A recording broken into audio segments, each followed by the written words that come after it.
ओम नमो भगवती वासुदेवाय नमः। जय श्री हरि। जय बृहस्पति देव। भगवान विष्णु आपके और आपके पूरे परिवार पर अपनी कृपा बनाए रखें। आज बृहस्पतिवार के दिन सुनेंगे बृहस्पतिवार व्रत कथा और आरती। कथा अंत तक अवश्य सुनें और इस वीडियो को लाइक करके कमेंट बॉक्स में जय बृहस्पति देव अवश्य लिखें। प्राचीन समय की बात है। एक नगर में एक राजा राज्य करता था। वो बड़ा ही प्रतापी और दानी था। वह नित्य प्रति मंदिर में भगवत दर्शन करने के लिए जाता और ब्राह्मणों और गुरु की सेवा किया करता। उसके द्वार से कोई भी याचक निराश होकर नहीं लौटता। वह प्रत्येक गुरुवार को व्रत रखता एवं पूजन करता, गरीबों की सहायता करता। परंतु यह सब बातें उसकी रानी को बिल्कुल अच्छी नहीं लगती थी। वह न तो व्रत करती और न ही किसी को एक भी पैसा दान में देती थी। वह राजा से भी ऐसा करने को मना किया करती थी। एक समय की बात है, राजा शिकार खेलने के लिए वन को चले गए। घर पर रानी और दासी थी। उस समय गुरु बृहस्पति साधु का रूप धारण करके राजा के दरवाजे पर भिक्षा मांगने के लिए आए। साधु ने रानी से भिक्षा मांगी तो वह कहने लगी, हे साधु महाराज, मैं इस दान पुण्य से तंग आ गई हूँ। इस कार्य के लिए तो मेरे पति ही बहुत हैं। अब आप ऐसी कृपा करें कि सारा धन नष्ट हो जाए तथा मैं आराम से रह सकूं। साधु रूपी बृहस्पति देव ने कहा, हे देवी, तुम तो बड़ी ही विचित्र हो। संतान और धन से कोई दुखी नहीं होता, इसको सभी चाहते हैं। पापी भी धन और पुत्र की इच्छा करता है। अगर तुम्हारे पास धन अधिक है तो भूखे मनुष्यों को भोजन करवाओ, प्याव लगवाओ, ब्राह्मणों को दान दो, धर्मशाला बनवाओ, कुआं, तालाब, बावड़ी, बाग, बगीचे आदि का निर्माण कराओ तथा निर्धन कुंवारी कन्याओं का विवाह करवाओ। साथ ही यज्ञ करो। इस प्रकार के कर्मों से आपके कुल का और आपका नाम परलोक में भी सार्थक होगा एवं तुम्हें स्वर्ग की प्राप्ति होगी। परंतु रानी साधु की इन बातों से खुश नहीं हुई। उसने कहा, हे साधु महाराज, मुझे ऐसी धन की आवश्यकता नहीं है जिसे मैं अन्य लोगों को दान में देती फिरूं, जिसको रखने और संभालने में भी मेरा सारा वक्त निकल जाए। साधु ने कहा, हे देवी, यदि तुम्हारी ऐसी ही इच्छा है तो जैसा मैं तुम्हें बताता हूँ वैसा करना। बृहस्पतिवार के दिन आंगन को गोबर से लीपना और अपने केशों को पीली मिट्टी से धोना। केशों को धोते समय स्नान करना। राजा से कहना कि वो हजामत कराए। भोजन में मांस मदिरा खाना। कपड़े धोबी को धोने के लिए देना। इस प्रकार 7 बृहस्पतिवार को करने से तुम्हारा सारा धन नष्ट हो जाएगा। यह कहकर साधु महाराज रूपी बृहस्पति देव अंतर ध्यान हो गए। रानी ने साधु के कहने के अनुसार 7 बृहस्पतिवार तक वैसा ही करने का विचार किया। साधु के बताए हुए कार्य करते हुए केवल 3 ही बृहस्पतिवार बीते कि उसकी सारी संपत्ति नष्ट हो गई। भोजन के लिए भी 2 समय परिवार तरसने लगा तथा सांसारिक भोगों से दुखी रहने लगा।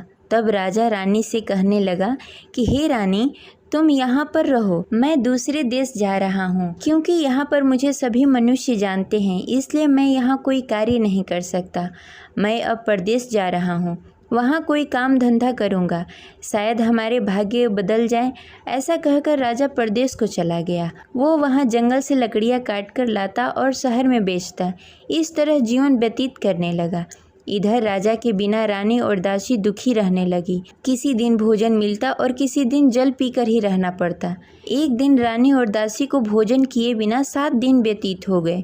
तो रानी ने अपनी दासी से कहा, हे दासी, यहाँ पास के नगर में मेरी बहन रहती है। वह बड़ी ही धनवान है। तुम उसके पास जाओ और वहाँ से 5 सेर बेजल मांग के लाओ, जिससे कुछ समय के लिए गुजारा हो जाएगा। दासी रानी की बहन के पास गई। रानी की बहन उस समय पूजा कर रही थी। बृहस्पतिवार का दिन था। दासी ने रानी की बहन से कहा, हे रानी, मुझे आपकी बहन ने भेजा है, मुझे 5 सेर बेजल दे दो। दासी ने यह बात अनेक बार कही, परंतु रानी की बहन ने कोई उत्तर नहीं दिया, क्योंकि वह उस समय बृहस्पतिवार का कथा सुन रही थी। जब दासी को रानी की बहन की कोई उत्तर नहीं मिला तो वह बहुत ही दुखी हुई। उसे क्रोध भी आया। वह लौटकर रानी से बोली, हे रानी, आपकी बहन बहुत ही घमंडी है। वह छोटे लोगों से बात नहीं करती। मैंने उससे कहा, उसने कोई उत्तर नहीं दिया। मैं वापस चली आई।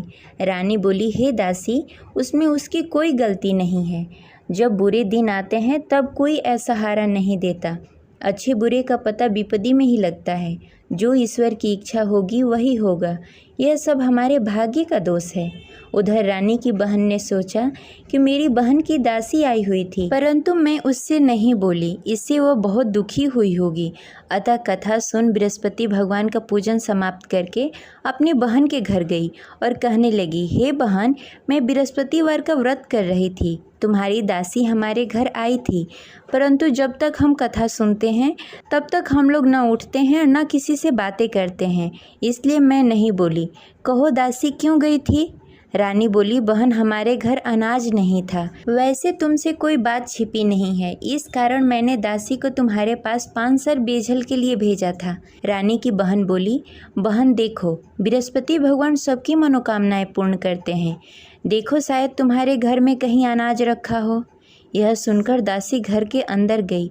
वहाँ से उसे एक घड़ा बेजल का भरा हुआ मिल गया। उसे बड़ी हैरानी हुई क्योंकि उसके एक एक बर्तन देख लिया था। उसने बाहर आकर रानी को बताया। दासी अपने रानी से कहने लगी, हे रानी, देखो, वैसे हमको जब अन्न नहीं मिलता तो हम रोज ही व्रत करते। अगर इनसे इस व्रत की विधि और कथा पूछ ली जाए तो हम भी इस व्रत को किया करेंगे। दासी के कहने पर रानी ने अपनी बहन से बृहस्पतिवार के व्रत के बारे में पूछा। उसकी बहन ने बताया, हे रानी बहन, बृहस्पतिवार को सूर्योदय से पूर्व उठकर स्नान आदि से निवृत्त होकर बृहस्पतिवार का व्रत करना चाहिए, लेकिन उस दिन सिर नहीं धोना चाहिए। बृहस्पतिवार के व्रत में चने की दाल और मुनक्के से विष्णु भगवान और केले के वृक्ष की जड़ की पूजन करनी चाहिए तथा दीपक जलाएं। उस दिन एक ही समय भोजन करें। भोजन पीले खाद्य पदार्थ का करें तथा कथा सुनें। इस प्रकार करने से गुरु भगवान प्रसन्न होते हैं और अन्न पुत्र धन देते हैं। इस प्रकार व्रत और पूजन की विधि बताकर रानी की बहन अपने घर को लौट गई। रानी और दासी दोनों ने ही निश्चय किया कि वे बृहस्पति भगवान का पूजन जरूर करेंगी। 7 दिन बाद जब बृहस्पतिवार आया तो दोनों ने व्रत रखा। घुड़सार में जाकर चना और गुड़ बीन लाई तथा उसकी दाल से केले की जड़ में विष्णु भगवान का पूजन किया। अब भोजन कहाँ से आए? दोनों बड़ी ही दुखी हुई, परंतु उन्होंने व्रत किया था, इस कारण बृहस्पति देव भगवान प्रसन्न थे। वे एक साधारण व्यक्ति के रूप में 2 थालों में सुंदर पीला भोजन लेकर आए और दासी को देकर बोले, हे दासी, यह भोजन तुम्हारे और रानी के लिए है, तुम दोनों करना। दासी भोजन पाकर बड़ी ही प्रसन्न हुई और रानी से बोली, रानी जी, भोजन कर लो। रानी को भोजन आने के बारे में कुछ पता नहीं था, इसलिए वह दासी से बोली, जा तू ही भोजन कर ले, क्योंकि तू हमारी व्यर्थ में हंसी उड़ाती है। दासी बोली, एक व्यक्ति अभी भोजन देकर गए हैं। रानी कहने लगी, वह भोजन तेरे लिए दे गए होंगे, तू ही भोजन कर ले। दासी ने कहा, वह व्यक्ति हम दोनों के लिए भोजन की थाली लेकर आए हैं, इसलिए मैं और आप दोनों ही साथ भोजन करेंगी। फिर दोनों ने गुरु भगवान का नमस्कार किया और भोजन प्रारंभ किया। उसके बाद से वे प्रत्येक बृहस्पतिवार को गुरु भगवान का व्रत और पूजन करने लगी। बृहस्पति भगवान की कृपा से उसके पास धन हो गया, परंतु रानी फिर पहले की तरह आलस्य करने लगी। तब दासी बोली, देखो रानी, तुम पहले भी इस प्रकार का आलस करती थी। तुम्हें धन को रखने में कष्ट होता था, इस कारण सभी धन नष्ट हो गए। अब गुरु भगवान की कृपा से धन मिला है तो फिर तुम्हें आलस्य होता है। बड़ी मुसीबतों के बाद हमने यह धन पाया है, इसलिए हमें दान पुण्य करना चाहिए। तुम भूखे मनुष्यों को भोजन कराओ, प्याव लगवाओ, ब्राह्मणों को दान दो, कुआं, तालाब, बावड़ी आदि का निर्माण कराओ, मंदिर पाठशाला बनवाओ, दान दो, कुंवारी कन्याओं का विवाह करवाओ। धन को शुभ कार्यों में खर्च करो, जिससे तुम्हारे कुल और यश बढ़े तथा स्वर्ग की प्राप्ति हो और पितृ प्रसन्न हो। दासी की इन बातों को मानकर रानी ने इसी प्रकार का कार्य करना प्रारंभ कर दिया, जिससे उसका काफ़ी यश फैलने लगा। एक दिन रानी और दासी आपस में विचार करने लगी, न जाने राजा किस दशा में होंगे, उनकी कोई खोज खबर नहीं है। गुरु भगवान से उन्होंने प्रार्थना की और भगवान ने रात्रि में राजा को स्वप्न में कहा, हे राजा, उठ, तेरी रानी तुझे याद करती है, अब अपने देश को लौट जा। राजा प्रातःकाल उठकर जंगल से लकड़ियाँ काटकर लाने के लिए जंगल की ओर चल पड़ा। जंगल में गुजरते हुए वह सोचने लगा, रानी की गलती से कितने दुख भोगने पड़े। राजपाट छोड़कर जंगल में आकर रहना पड़ा। जंगल में लकड़ियां काटकर उन्हें बेचकर गुजारा करना पड़ा। उसी समय उस जंगल में बृहस्पति देव साधु के रूप में प्रकट हुए और राजा से पूछने लगे, हे लकड़हारे, तू इस सुनसान जंगल में किस चिंता में बैठा है? मुझे बताओ। यह सुनकर राजा के नेत्रों में जल भर आया और साधु की वंदना कर बोला, हे प्रभु, आप सब कुछ जानते हैं। इतना कहकर राजा ने साधु को अपनी संपूर्ण कहानी सुनाई। महात्मा तो स्वभाव से ही दयालु होते हैं। वे राजा से बोले, हे राजा, तुम्हारी रानी ने बृहस्पति देव के प्रति अपराध किया था, जिसके कारण तुम्हारी यह दशा हुई। अब तुम किसी प्रकार की चिंता मत करो, भगवान तुम्हें पहले से भी अधिक धन देंगे। देखो, तुम्हारी पत्नी ने बृहस्पतिवार का व्रत करना प्रारंभ कर दिया है। अब तुम भी बृहस्पतिवार के दिन व्रत रखो। चने की दाल और गुड़ जल के लोटे में डालकर केले के पत्ते में विष्णु भगवान का पूजन करो। फिर कथा कहो या सुनो, भगवान तुम्हारी सब मनोकामनाएं पूर्ण करेंगे। साधु को प्रसन्न देखकर राजा बोला, हे प्रभु, मुझे लकड़ी बेचकर इतना पैसा भी नहीं बचता जिससे भोजन करने के उपरांत कुछ बचा सकूं। मैंने रात्रि में अपनी रानी को व्याकुल देखा। मेरे पास कोई साधन नहीं जिससे समाचार जान सकूं। फिर मैं बृहस्पतिवार की कौन सी कहानी कहूँ या सुनूं? मुझको तो कुछ भी मालूम नहीं है। साधु ने कहा, हे राजा, तुम किसी बात की चिंता मत करो। बृहस्पतिवार के दिन तुम रोजाना की तरह लकड़ियाँ लेकर शहर जाओ। तुम्हें रोज से दुगना धन प्राप्त होगा, जिससे तुम भली भांति भोजन कर लोगे तथा बृहस्पति देव की पूजा सामग्री भी लेकर आओगे। बृहस्पति देव की कथा इस प्रकार है। प्राचीन काल में एक बहुत ही निर्धन ब्राह्मण था। उसके घर में कोई संतान नहीं थी। वह नित्य प्रति पूजा पाठ करता, परंतु उसकी स्त्री बहुत ही मलिनता के साथ रहती। वह न स्नान करती, न ही किसी देवता का पूजन करती। प्रातःकाल उठते ही सर्वप्रथम भोजन करती, बाद में कोई अन्य कार्य करती। ब्राह्मण देवता बहुत ही दुखी रहते थे। पत्नी को बहुत समझाते, किंतु उसका कोई परिणाम नहीं निकलता। भगवान की अनुकंपा से एक समय ब्राह्मण की पत्नी गर्भवती हुई और 10वें महीने एक सुंदर कन्या को जन्म दिया। निर्धन ब्राह्मण कन्या के जन्म से बहुत दुखी हुआ। धीरे धीरे ब्राह्मण की कन्या बड़ी होने लगी। बचपन से ही उस कन्या की रुचि भगवान विष्णु की पूजा में थी। वह प्रातः उठती, स्नान ध्यान करती, उसके बाद भगवान विष्णु की पूजा करती और मंदिर में जाती। बृहस्पतिवार को व्रत करके विधि विधान पूर्वक पूजा पाठ करती।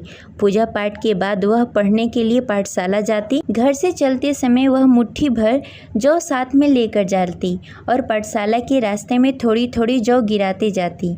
जब पाठशाला से लौटकर आती, जौ के दाने सोने में बदल जाते।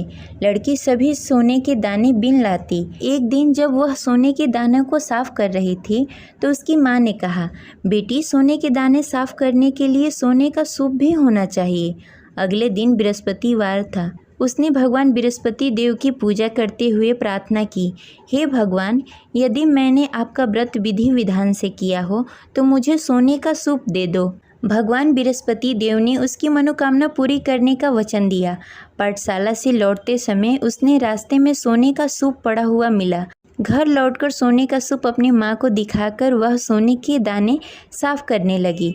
उसी समय नगर का राजकुमार उसके घर के पास से गुजर रहा था। उस सुंदर लड़की को सोने के सूप में जौ साफ करते देख राजकुमार उस पर मोहित हो गया। राजकुमार ने अपने पिता से उस लड़की से विवाह करने की इच्छा प्रकट की।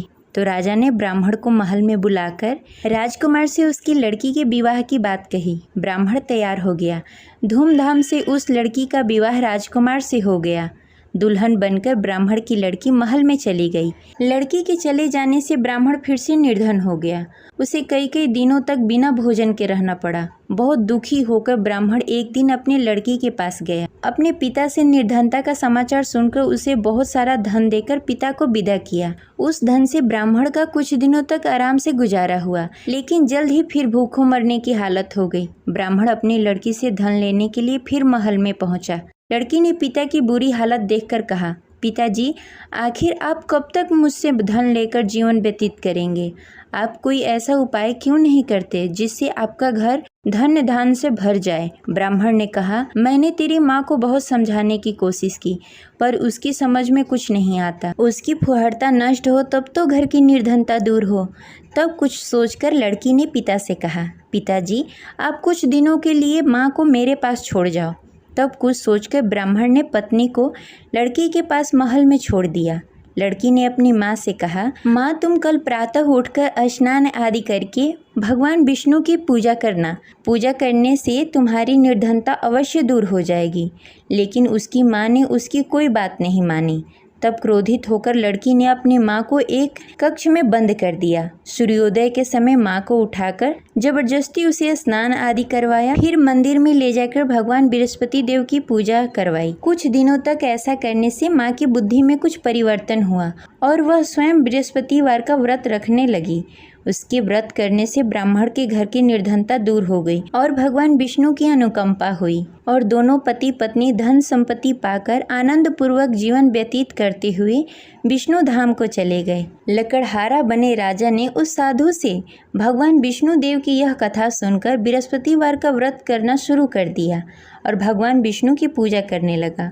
उस दिन से उसकी सभी क्लेश दूर हो गए। लेकिन अगले बृहस्पतिवार को कामकाज में अधिक व्यस्त होने के कारण उसने भगवान बृहस्पति देव का व्रत नहीं किया। भगवान बृहस्पति देव लकड़हारे से क्रोधित हो गए और उसे भूल की सजा दी। उस दिन नगर के राजा ने नगर में घोषणा करके सबको सूचित किया कि प्रत्येक नागरिक मेरे महल में भोजन करने आए। जो नहीं आएगा उसे अपराधी मानकर भारी दंड दिया जाएगा। लकड़हारा बने राजा ने उस नगर के राजा की घोषणा तो सुनी, लेकिन जंगल से लकड़ी काटकर लाने और उसे बेचने में देरी हो जाने के कारण वह समय पर महल में भोजन करने नहीं पहुंच सका। अतः राजा के सैनिक लकड़हारे को पकड़कर महल में ले गए। राजा ने उसे महल के एक कक्ष में बैठाकर भोजन कराया। उस कक्ष में एक खुट्टी पर रानी का सोने का हार लटका हुआ था। लकड़हारा अकेला उस कक्ष में भोजन कर रहा था। तभी उसने एक आश्चर्यजनक घटना देखी। देखते ही देखते वह खुटी हार को निगल गई। थोड़ी देर बाद जब राजा ने हार को गायब देखा तो लकड़हारे को कारावास में डाल दिया। लकड़हारा मन ही मन अपने भाग्य को कोसने लगा। तभी उसे जंगल में मिले साधु का स्मरण हुआ।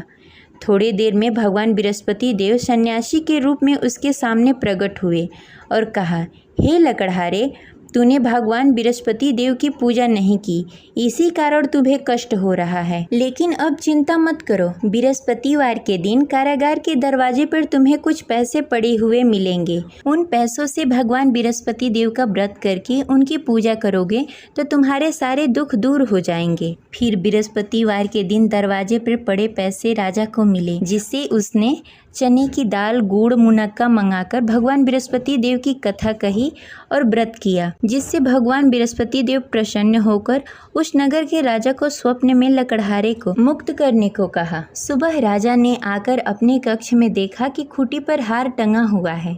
राजा ने लकड़हारे को मुक्त कर दिया, उसे धन और आभूषण देकर विदा किया।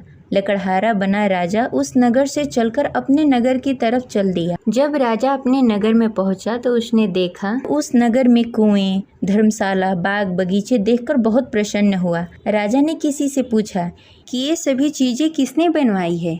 उस व्यक्ति ने कहा कि ये सभी चीजें रानी और दासी ने बनवाया है। फिर राजा महल की तरफ चले गए।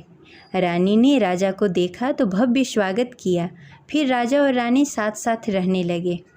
फिर कुछ दिनों के बाद बृहस्पति देव की कृपा से राजा और रानी को पुत्र प्राप्त हुआ और राजा और रानी इसी प्रकार भगवान बृहस्पति देव का पूजा अर्चना करते रहे और सुखी जीवन व्यतीत करते रहे। बृहस्पति देव सभी की मनोकामनाएं पूर्ण करते हैं। जो भी व्यक्ति बृहस्पतिवार के दिन पूरी श्रद्धा और भक्ति के साथ बृहस्पति देव की पूजा अर्चना करता है तथा व्रत का पालन करता है और कथा पढ़ता है या सुनता है या किसी और को सुनाता है, उनकी सभी मनोकामनाएं बृहस्पति देव पूर्ण करते हैं। जिस प्रकार बृहस्पति देव ने राजा और रानी की मनोकामनाएं पूर्ण की, उसी प्रकार बृहस्पति देव सभी की मनोकामनाएं पूर्ण करते हैं। जय बृहस्पति देव।